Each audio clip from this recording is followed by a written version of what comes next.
360 exclusive with a former fighter for the Wagner Group who has defected. As you know, Wagner Group is a mercenary force run by Yevgeny Prigozhin, a Russian oligarch close to Vladimir Putin. The U.S. has labeled Wagner a transnational criminal organization which has been heavily involved in the war in Ukraine and has been heavily recruiting from Russian prisons. Wagner has taken credit for recent gains in the areas around Bakhmut. There's been a lot of reports of fatalities among Wagner's poorly trained and equipped convicts, and reports that those who refuse to fight or attempt to escape are executed as a warning to others. One Wagner fighter who defected to Ukrainian forces and then was sent back to Russia as part of a prisoner exchange was then executed on camera with a sledgehammer. Now a man named Andrei Medvedev, claiming to have defected from the Wagner Group, has crossed into Norway and has just been released after being interviewed by Norwegian officials. He's hoping to receive asylum there. Andrei, an orphan, spent 4 years in prison in Russia for robbery before joining the Wagner Group, and we should note his service in Wagner was confirmed by its leader, Prigozhin. I spoke to Andrei Medvedev before airtime. If you could just talk a little bit about what it was like in the battle, on the battlefield with the prisoners. How were they used? What were the tactics? What was it like? Ну, скажу так, у нас определенной тактики не было. We weren't receiving any tactical plans. We just got a command to capture the position of the enemy, and by ourselves had to come up with a step-by-step plan of how to fulfill it. It was our problem to ensure that a command is fulfilled.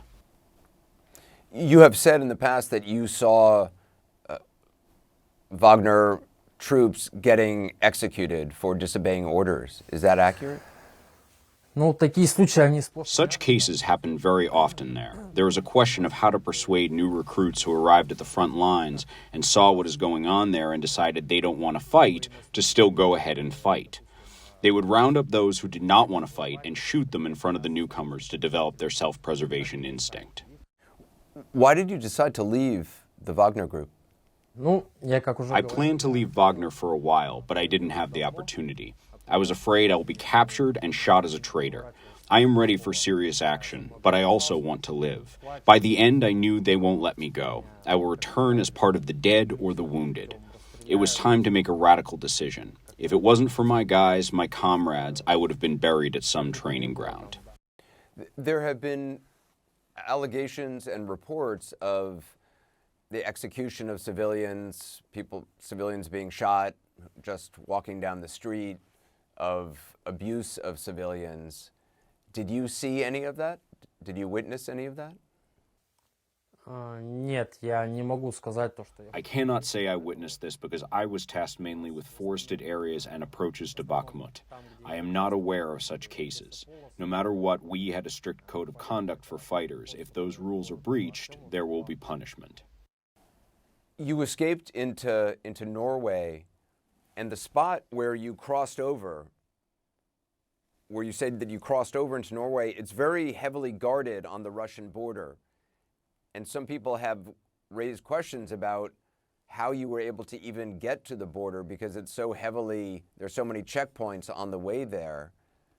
Why cross at that place where it was so heavily guarded? Ну, я скажу, да. I will say that the border with Norway, where I crossed, is not as protected as much as the border with Finland.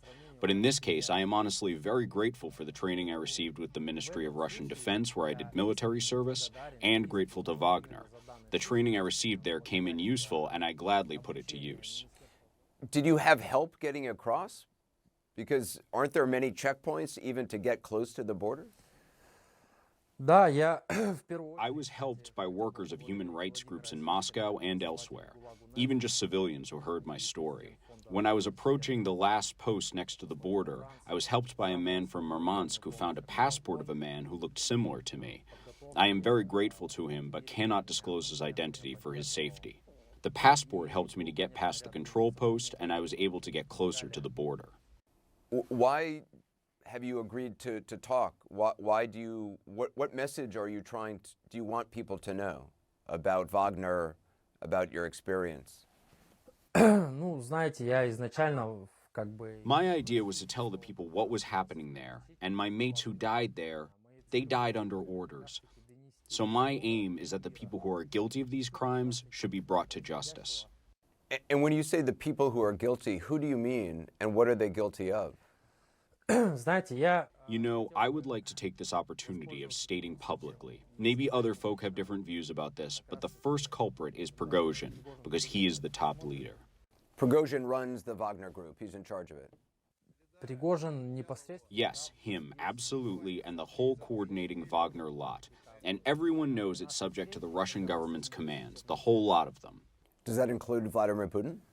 Ну, о тесных связях всем... Well, everyone knows that what is happening there is his decision, of course. And just finally, Andrei, you lost a lot of, as you say, mates in the fighting.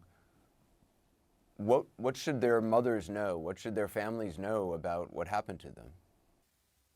Это были великие люди. They were great people, great because they were real human beings, and I can assure you that many were sober judges of what was happening out there. They were just people, normal folk, and that applied to the other side as well, because I had occasion to see the bravery of the Ukrainian forces too. Andrei, I appreciate your time. Thank you. Вам спасибо. Thank you.